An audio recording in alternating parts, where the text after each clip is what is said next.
الحمد لله رب العالمين والصلاة والسلام على نبي الكريم مصطفى محمد صلى الله عليه وسلم وعلى آله وأصحابه ومن سن بسنته إلى يوم الدين أما بعد. Ikuzo nishimwe bikwiriye Allah subhanahu wa ta'ala, amahoro n'imigisha bisakare ku ntumwa yacu Muhammadin sallallahu alayhi wa sallam, we nabiwe n'abasangira ngendo be n'abamukurikiye n'abazamukurikira kuzageza ku munsi w'imperuka. Bagaragu ba Allah subhanahu wa ta'ala, twongeye gufata uyu mwanya kugira ngo tuganire ku isomo ryacu tumaze iminsi tuganira rijyanye n'imibanire y'abashakanye. Ubwo duheruka kuganira twaganiriye ku ntwaro zikomeye cyane abashakanye bashobora kwitwaza zikababera intandaro yo gutuma urugo rwabo ruba rwiza, urugo rwabo rugira amahoro, urugo rwabo rugira umutekano. Twaganiriye ko intwaro ya mbere ari ataqwallahi subhanahu wa ta'ala, ugutinya Imana, ukwibombarika ku mategeko y'Uwiteka. Ibyo ngibyo ari byo byatuma abagaragu b'Imana babasha kubana neza, babasha kubahana, babasha kugira amahoro mu rugo rwabo, bitewe nuko batinya Imana subhanahu wa ta'ala, kubera ko abasanga Imana nayo irabasanga, maze ibyo bifuza byose bikabasha kuba byagerwaho. Twabibonye ku burebure rero, uyu munsi nagira ngo turebere hamwe izindi ntwaro zisigaye, cyangwa se ubundi buryo abagaragu b'Imana bashobora kubana kandi nabyo bikaba byabageza ku musaruro ukomeye cyane w'imibanire myiza, imibanire irimo ubwumvikane, imibanire irimo ubworoherane, imibanire irimo ituze n'urukundo rwuzuye. Uyu munsi nagira ngo tuganire ku ntwaro yitwa al-hikma.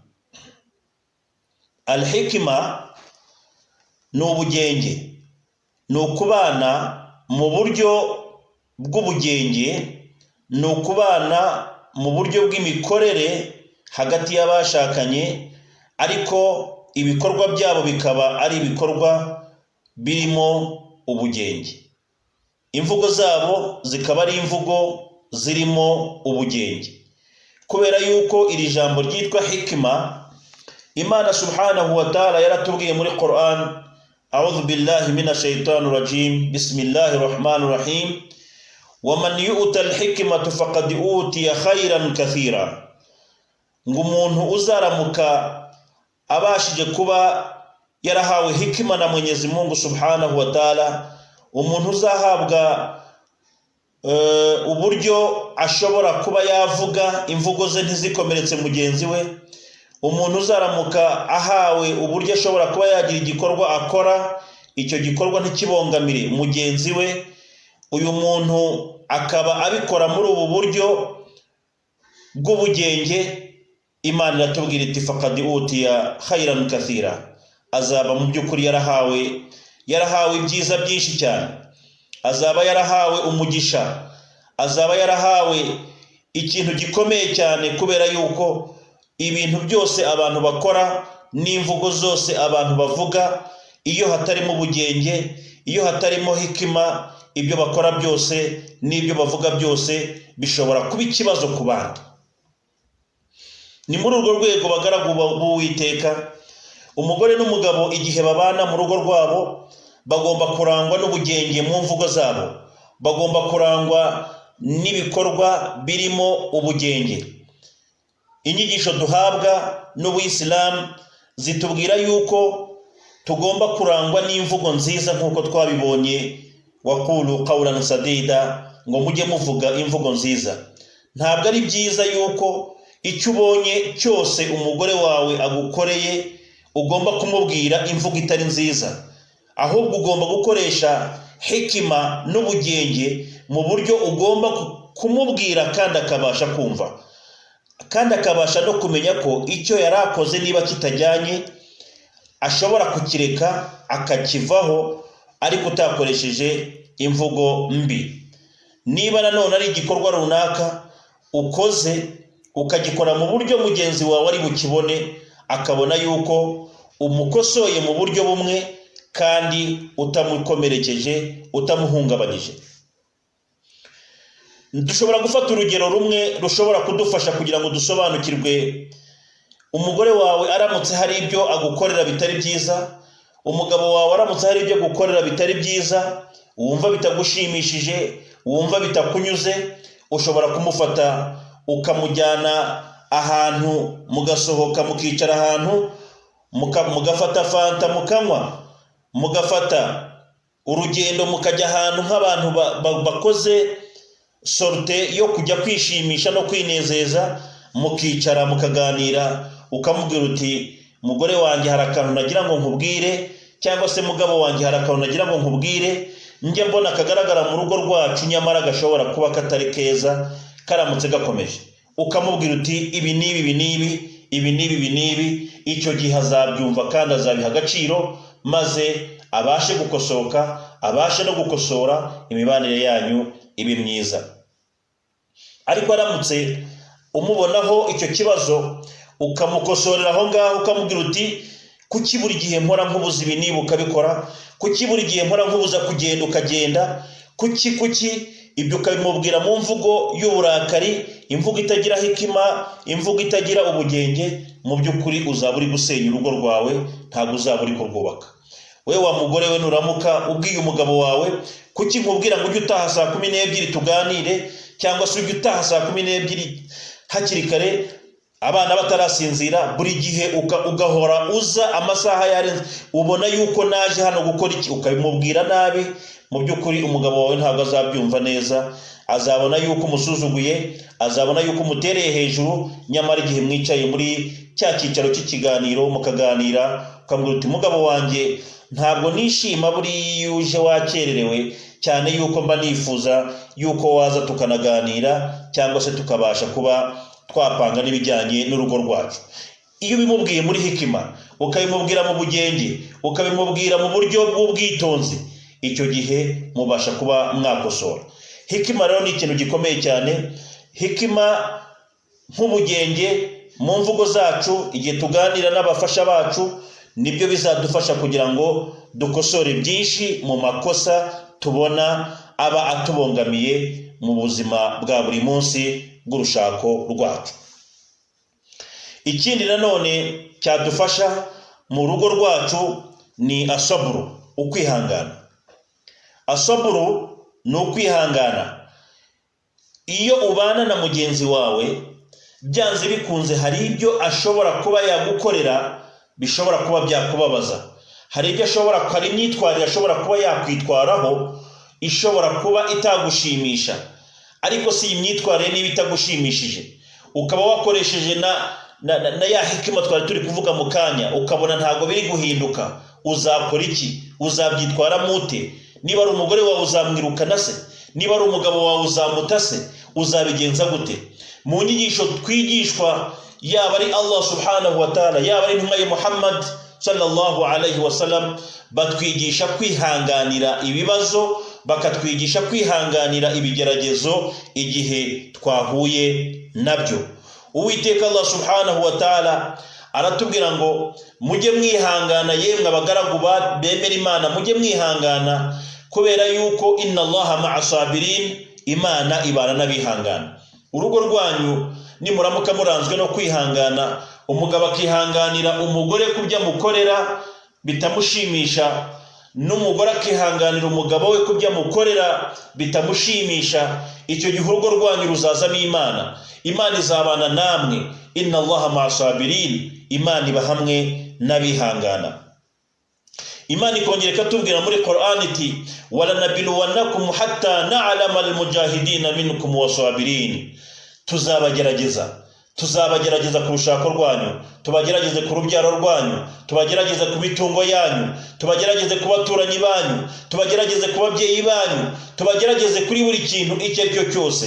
Ariko uko kubagerageza Imana iratubwira iti hatta na'lama al-mujahidina minkum was-sabirin, tuzabagerageza kugira ngo tumenye intwari muri mwebwe n'abihangana n'abagerageza bakagarukira Imana subhanahu wa ta'ala, kubera yuko iyo umuntu yihanganiye ibibazo akabyihangana ari muri gahunda y'Imana, nk'uko Imana itubwira muri Qur'ani ngo ista'inu bisabri wa salat, nimuhura n'ibibazo bibagoye bibahangayikishije muzifashishe gusenga, mwifashishe no kwihangana, bizatuma Imana ibana namwe.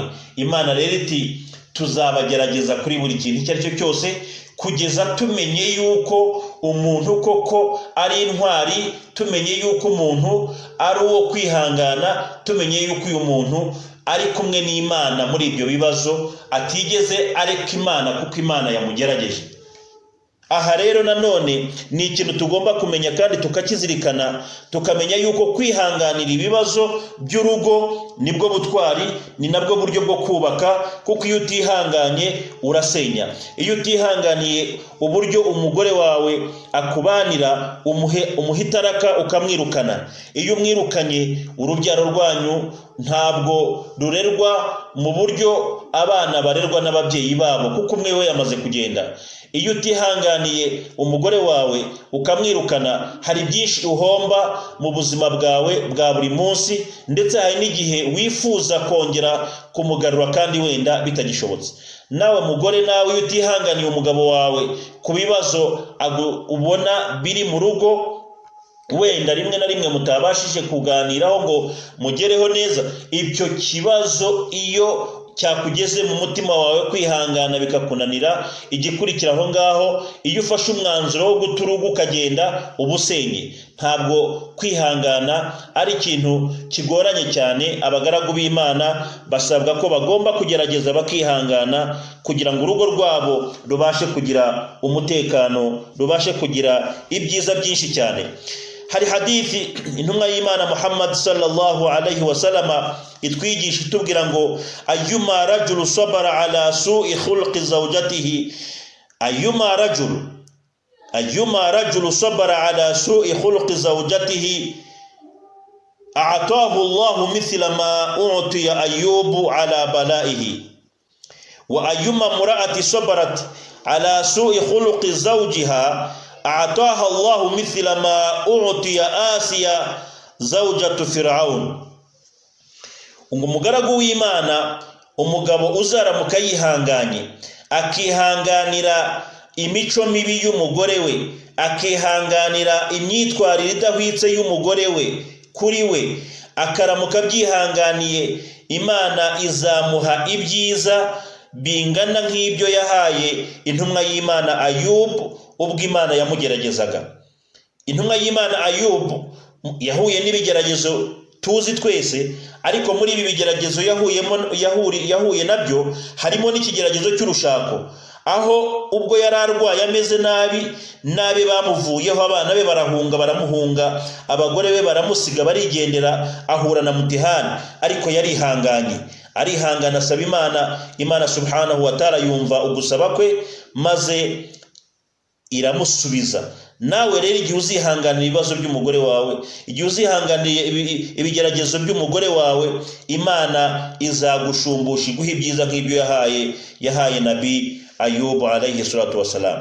Wa ayyuma mura'a, n'umugore nawe sabarat, uzihanganira ala su'i khuluqi zawjiha, akihanganira imyitwarire y'umugabo we, cyangwa se akihanganira imico imwe n'imwe mibi y'umugabo we, uyu mugore nawe Imana subhanahu wa ta'ala izamuha ibyiza nk'ibyo yahaye Asiya zawjatu Fir'aun. Umugore wa Farawo witwaga Asiya nawe yabanye n'umugabo we, ariko uyu mugabo akaba yari umugabo udatinya Imana, akaba yari umugabo uhakana Imana, akaba yari umugabo umuhoza ku nkeke nk'uko twabibonye.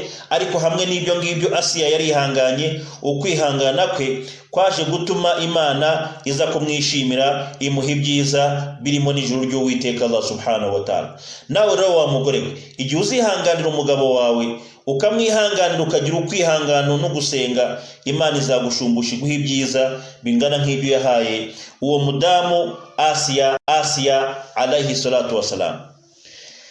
Imana muri Qur'ani iratubwira ngo wa'ashiruhunna bil ma'ruf, igihe muzaramuka muri mubana wowe n'umugore wawe muzabane neza, muzabane mu mutekano, muzabane mu bwumvikane, muzabane mu bwuzuzanye, muzabane mutinya Imana, muzabane mwihangana abagaragu ba Allah subhanahu wa ta'ala. Kubera yuko ushobora kubona amakosa amwe namwe ku mugore wawe, ibyo bikaba byaba impamvu yo kuba watandukana nawe, ukaba wamwirukana. Nyamara uramutse umwihanganiye, ukaramuka wihanganiye izo ngeso ze, ukakomeza ukigisha ntucike intege, hari igihe Mwenyezi Mungu subhanahu wa ta'ala muri uko kwihangana kwawe yazaguha ibyiza byinshi. Hari igihe biriya wanga by'imyitwarire y'umugore wawe ushobora gusanga birimo iheri zitandukanye, kuko Imana iratubwira muri Qur'ani igira iti fa in karihtumuhunna fa asa an takrahu shay'an wa yaj'al Allahu fihi khayran kathira. Iyo aya igaragara muri surati Nisa. Imana iratubwira iti mushobora kwanga abagore banyu bitewe n'imyitwarire yabo mubona mudashima, bitewe n'imyitwarire yabo mubona mutemera. Fa asa an takrahu shay'an, nyamara ushobora kwanga ikintu runaka, wa yaj'alu Allahu fihi khayran kathira, Imana yaragushyiriyemo ibyiza byinshi. Imana hari ibyiza yagushyiriyemo. Iyi ni aya y'Uwiteka Allah subhanahu wa ta'ala. Fa asa an takrahu shay'an, ushobora kubabazwa n'uburyo umugore wawe akubanira, ushobora kubabazwa n'uburyo umugore wawe yitwara, wa yaj'alu Allahu fihi khayran kathira, nyamara muri iyo myitwarire ye nuko kwihangana kwawe hari byinshi usaruramo wowe utazi. Ingero zirahari bavandimwe bagaragu b'Uwiteka Allah subhanahu wa ta'ala.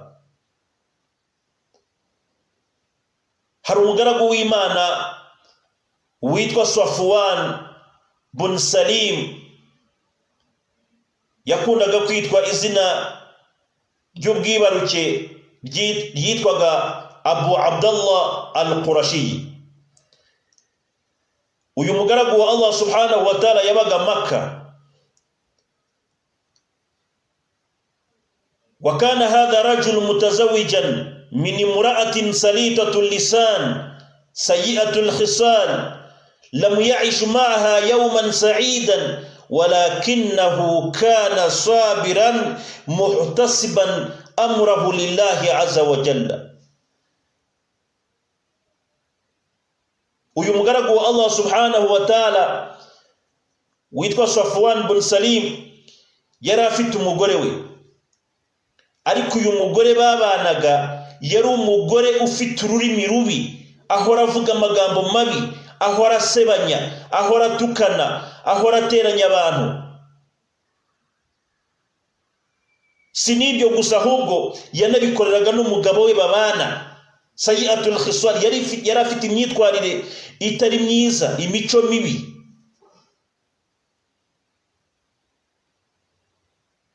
Amateka aratubwira ngo lam ya'ishu maha yawman sa'idan, nta munsi n'umwe uyu mugabo yigeze abana n'umugore we neza, yishimye, anezerewe, uretse ko yabanye nawe ku bibazo, yabanye nawe kuri mutihani. Ariko yarihanganye kuko baratubwira ngo walaqad dhalla al-Qurashi sabiran 'alayha 26 aman wa hiya tu'dhihi wa tu'amiluhu bi tariqati fajja. Uyu mugabo yabanye n'umugore we igihe kingana n'imyaka 26, imyaka 26. Wahiya tu'dhihi, uyu mugore ahoza ku nkeke umugabo we, uyu mugore ahoza umugabo we mu bibazo, amutoteza, amutuka, amubwira nabi, afite akarimi kabi gasesereza. Icyo umugabo amubwiye umugore ntacyumve nk'uko akimubwiye, akamusubiza nabi.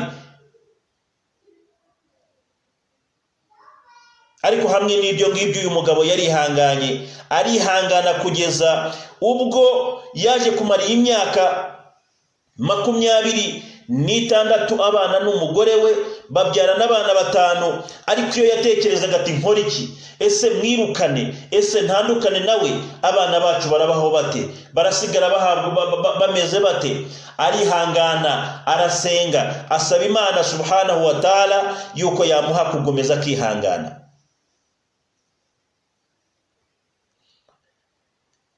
Ariko ukwihangana hariho igihe bigera kugasa nko kugabanuka, byaje gusa nk'ibigabanuka kuri we.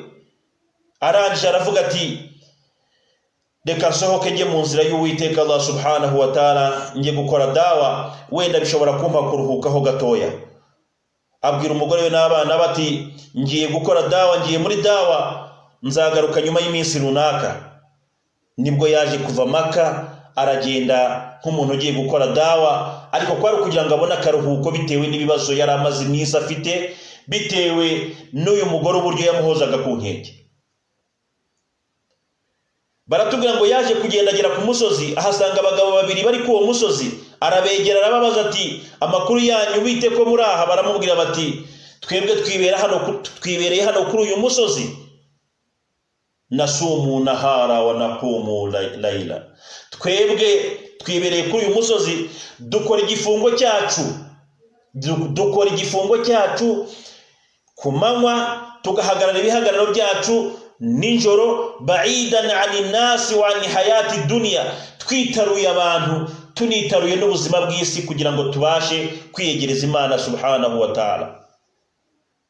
Arangije arabasaba ati mwanyemerera tukaba turi kumwe? Bati nta kibazo. Safwan arabegera, barakorana gahunda zo gusenga, zo kwiyegereza Imana, cyane yuko ari nabyo byari bimuvanye mu rugo. Ntabwo bigeze bamubaza izina rye ngo bamenye uwo ari we, nawe ntabwo yigeze ababaza. Bakomeje babana gutyo, umunsi wa mbere urashira. Bigeje ninjoro baramubwira bati dusabire ku Mana iduha amafunguro, twebwe hano dusaba Imana ikaduha amafunguro. Safwan atekereza ukuntu amaze iminsi adafite umutima utuje, ukuntu amaze iminsi atameze neza. Aravuga ati ntacyo numva nasaba Imana ngo ibe yatumarira muri aka kanya, bitewe n'ukuntu numva imani yanjye.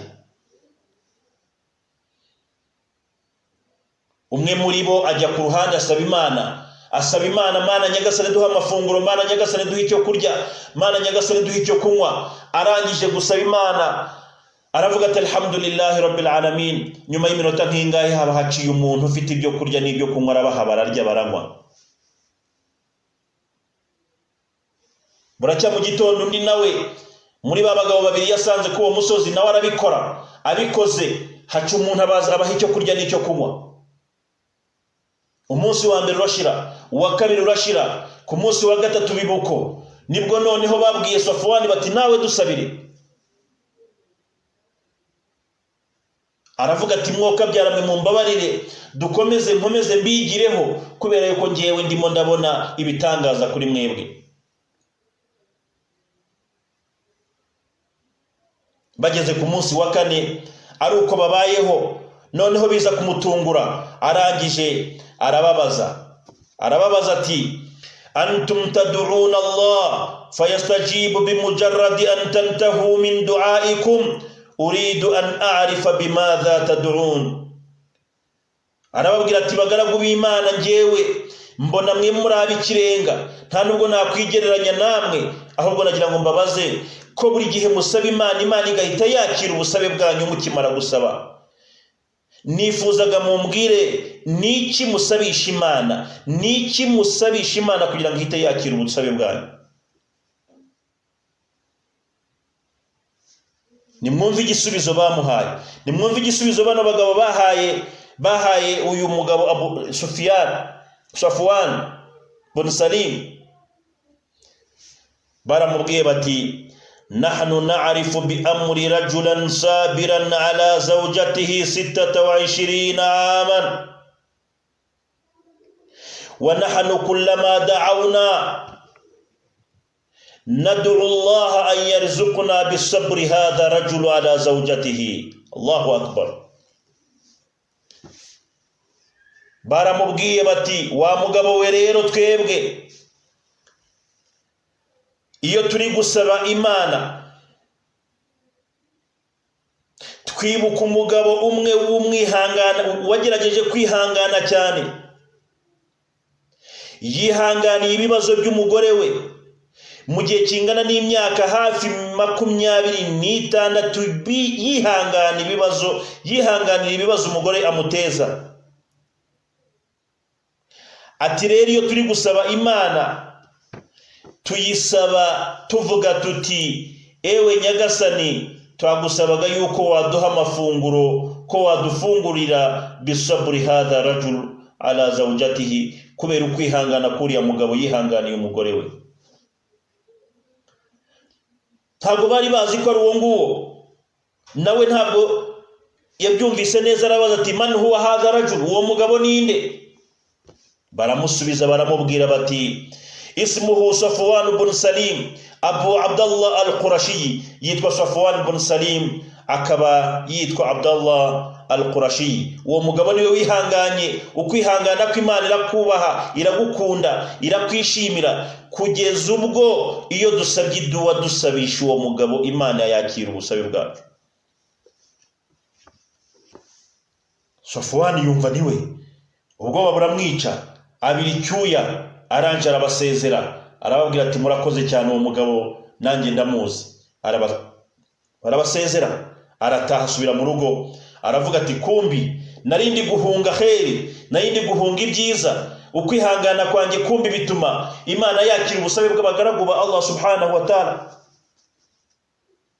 Asubira mu rugo rwakomeza kwihangana. Niho batubwira ngo fa in karihtumuhunna, ushobora kubarambirwa, ushobora kubanga, ushobora kwanga abagore bawe, ushobora kwanga umugore wawe kubera ingeso ze, kubera imyitwarire ye, fa asa an takrahu shay'an, nyamara icyo ngicyo wanga ku mugore wawe, wa yaj'alullahu fihi khairan kathira, hari izindi khairi zirimo nziza. Niho rero bavandimwe bagaragu ba Allah subhanahu wa ta'ala batugaragariza yuko kwihangana biri mu bituma urugo rubasha kuba rwatera imbere. Kwihangana biri mu bituma urugo rw'abantu rutabasha kuba rwabonerwa n'uwo ari we wese, kuko iyo wihanganye ntabwo usohora ibibazo byo mu rugo rwawe ngo bijyane hanze bimenyekane, abantu babimenye. Mujye mwihangana rero rimwe na rimwe, kuko umugore wawe ntabwo ari we wamwiremeye ngo umuremo kushaka. Mujye mwihangana kuko umugabo wawe si we wamwiremeye ngo umuremo kushaka. Uko rero aremetse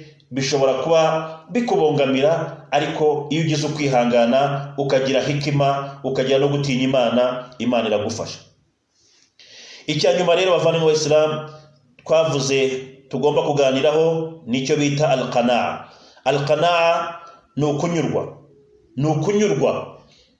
nyurwa n'umugore wawe, unyurwe n'umugabo wawe Imana yakugeneye, kuba yaramukugeneye ikaba yaratumye byemera yuko aba umugabo wawe, nawe bikemera yuko uba umugore we. Nyurwa nawe, unyurwe n'uko ateye, unyurwe n'ubugufi bwe, unyurwe n'uburebure bwe, unyurwe no kuba ari inzobe, unyurwe no kuba ari igikara. Ibyo ngibyo bitume wumva unyuzwe. Uko kunyurwa bizatuma urugo rwanyu ruba rwiza. Ariko nugenda ureba ku ruhande, ukagenda ureba ibinyuranye n'ibyo ubona iwawe, ukagenda ureba abagore b'inzobe kuko wawe ari igikara, ukagenda ureba abagore banini kuko wawe ari mutoya, ukagenda ureba abagabo babyibushye kuko wawe ananutse, utaranyuzwe n'ibyo Imana yakugeneye, icyo gihe urugo rwawe ruzasenyuka. Nimunyurwe mwabagabo mwe, munyurwe n'abagore banyu, nimunyurwe mwabagore mwe, munyurwe n'abagabo banyu. Ibyo bizabafasha kugira ngo urugo rwanyu rube urw'amahoro, rube urw'umutekano. Intumwa y'Imana Muhammad sallallahu alaihi wasallam iratubwira iti warda bima qasama Allahu laka takun aghna an-nas.